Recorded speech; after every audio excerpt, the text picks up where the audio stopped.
Olimpíada de Los Angeles, 1984. O palco, o Coliseu de Los Angeles.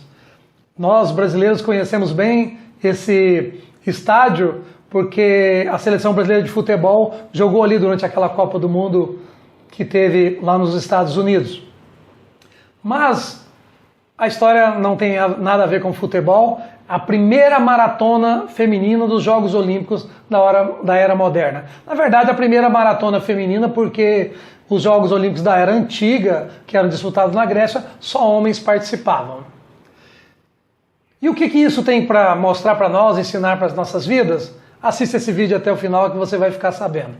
Meu nome é Jorge Castilho e eu estou aqui compartilhando histórias do esporte que têm algum significado para as nossas vidas. História cujos princípios possam ser extraídos, nossa, enrolei a língua, né? Extraídos para a nossa vida e serem aplicados no nosso dia a dia, na nossa vida pessoal e profissional, ok? Então, se você está nos acompanhando já há algum tempo, não esquece de curtir esse vídeo. Se você está no YouTube, se inscreve no nosso canal, aperta o sininho aí para você ser notificado quando tiver vídeo, para que você não perca nenhum deles, e compartilhe isso com o maior número de pessoas se você acha que essa história é relevante e é importante e pode ser aplicado na vida de outras pessoas também, ok? Bom, o palco era o Coliseu de Los Angeles, como eu disse. Perto de 80, 100 mil pessoas ali no Coliseu.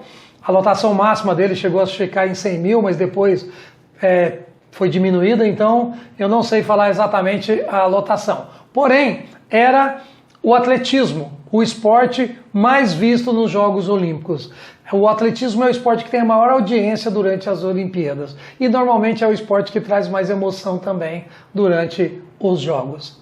Era a primeira maratona feminina. As mulheres largaram para um momento histórico e correram para tentar conseguir um lugar ao pódio. Por quê? Porque quem conseguisse uma medalha ali, com certeza, entraria para a história, definitivamente para a história olímpica, porque seria a primeira mulher a ganhar uma medalha na maratona feminina, uma vez que era a primeira maratona feminina. Ganhar a primeira vez tem significados muito importantes. Quando você está na primeira vez no esporte, então nem se fala, né? Você é o primeiro campeão, quem ganhou o primeiro, e isso é fundamental. E elas saíram e correram. Por fim, quem venceu foi uma norte-americana, que eu não vou falar o nome, porque eu quero depois testar, ver quem sabe o nome dela, colocar aqui nos comentários. Os comentários de hoje é colocar o nome de quem venceu a maratona de Los Angeles em 1984. É um desafio, tá? Foi vencida pela norte-americana, mas a última colocada foi uma suíça, Gabriele Andersen. A corredora suíça, ela entrou no estádio tropeçando nas próprias pernas, em último lugar, ela quase não conseguia andar, ela quase que termina a prova de 4, para você ter uma ideia, para ela conseguir. Os paramédicos, né, os fiscais também, vieram para tentar ajudá-la, ela não aceitou ajuda porque ela queria cruzar a linha de chegada. E ela cruzou a linha de chegada tropeçando, a musculatura não respondia mais, foi na força de vontade, na determinação, na resiliência que ela conseguiu cruzar a linha de chegada. Se nós olharmos do aspecto da preparação do atleta para um evento desse, foi um fracasso. A atleta que ia participar dessa Olimpíada na maratona, com certeza todas queriam ganhar. E todas tinham como objetivo, como alvo, vencer. Lembra que eu disse que o fracasso a gente mede lá na frente se eu atingir ou não o meu alvo? Porque até eu não atingir o meu alvo, o que pode acontecer são derrotas pontuais. Mas o fracasso mesmo é quando eu não atinjo o meu alvo. Então eu poderia dizer que Gabriele Andersen fracassou. Ela não atingiu o seu alvo, ela foi a última colocada. Não fosse o fato dela ter entrado no estádio tropeçando, com essa força de vontade fora do normal, sobrenatural, nos dando um exemplo, inspirando milhões de pessoas pelo mundo com sua atitude, ela nem teria entrado para a história olímpica, ninguém nem saberia que Gabriele Andersen teria participado daquela prova. E incrível, ela chegou em último lugar. Porém, se eu perguntar quem venceu, você não sabe. E a maioria das pessoas não sabe. Sabe por quê? Porque todo mundo se lembra de Gabriele Andersen. Mesmo quem não lembra o nome dela, fala assim, é uma corredora, acho que da Suíça, lá da Europa, que chegou quase que tropeçando, sem forças e chegou por último, mas ela teve tanta vontade, tanta determinação de terminar a prova. Nós podemos ver isso com outros atletas também, né? Nós temos em 1968 um tanzaniano, é difícil falar esse nome, hein?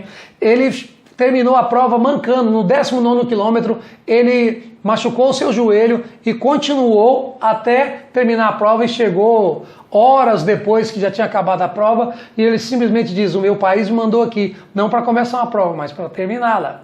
John Akawari é o nome dele. Nós temos o Vanderlei Cordeiro, que todo mundo se lembra, que em Atenas, aquele padre atrapalhou ele para que ele pudesse ganhar, mas ele transformou aquilo em vitória. Ele entrou no estádio pela terceira colocação, fazendo aviãozinho, agradecido, comemorando aquela conquista. Aquilo para ele foi uma conquista e não uma derrota. Ou seja, ele fez o fracasso virar sucesso. E é isso que nós temos que fazer. Como é que a gente faz isso na nossa vida, aqui na prática mesmo, no nosso dia a dia? Afinal de contas, eu não sou maratonista e provavelmente a maioria de vocês que estão vendo esse vídeo não são maratonistas e quiçá se alguém vai participar de uma Olimpíada. Como é que nós vamos reverter esse fracasso e transformar ele em sucesso? Ora, depende da sua atitude. Você está vendo? Gabriele Andersen poderia ter pensado lá, nossa, já estou em último mesmo, não vou mais entrar para a história, minha musculatura está doendo, minhas pernas não obedecem mais, eu vou parar por aqui mesmo. E já vou receber o socorro médico, certo? Ela poderia ter pensado isso, mas ela pensou, não, eu tenho que terminar a prova. É uma questão de honra para mim terminar a prova. É uma prova histórica, a primeira maratona feminina, e eu não vou ficar conhecida como alguém que não conseguiu terminar a prova. Eu vou até o fim. Vanderlei Cordeiro poderia ter entrado no estádio reclamando, pensando, ou então ter desistido, pensando, gente, puxa, esse cara já me atrapalhou mesmo, não vou conseguir mais a minha medalha de ouro, afinal de contas ele estava em primeiro lugar.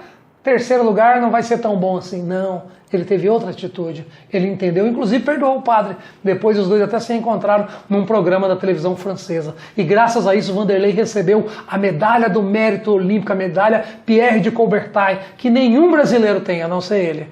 Veja bem, por causa de uma atitude dele diante de um fracasso, ele teve atitude positiva e transformou aquele aparente fracasso em vitória. E é isso que nós temos que ter. Tem uma atitude positiva. Fracassou, não atingiu o seu objetivo? Levanta e começa de novo. Eu sei que eu tenho repetido isso durante vários vídeos, mas é importante, é fundamental você ter na sua mente que o fracasso, quem reverte ele em vitória é você, com a sua atitude. Se você deixa o fracasso te acabar, te destruir, ficar em cima de você, você não vai vencer. Você não vai conseguir se levantar e o fracasso vai ser fracasso mesmo. Aliás, pode ser a derrota final, cabal. Pode ser o, como diz lá no boxe, o nocaute. Acabou para você, não tem como se levantar, tá na lona e não vai se levantar. Mas pode ser o começo de tudo. Pode ser que você faça daquele fracasso virar uma vitória, conforme você está encarando aquilo, conforme o que você faz com aquilo. É assim que você tem que pensar na sua vida. Então não desista, vá em frente, siga seus sonhos. Ok? Obrigado por estar aqui conosco. Venha ser um imprescindível. Sabe quem é um imprescindível? É aquela pessoa do qual o mundo não pode abrir mão. O mundo não pode abrir mão dos imprescindíveis. E não estou falando de pessoas famosas. Eu não estou falando de gente que o mundo inteiro conhece. Eu estou falando de ser imprescindível no mundo em que você vive, no seu mundo, no seu ambiente, com as pessoas com quem você vive. Seja imprescindível. Seja alguém de qual as pessoas não podem abrir mão. Ok? Vamos embora!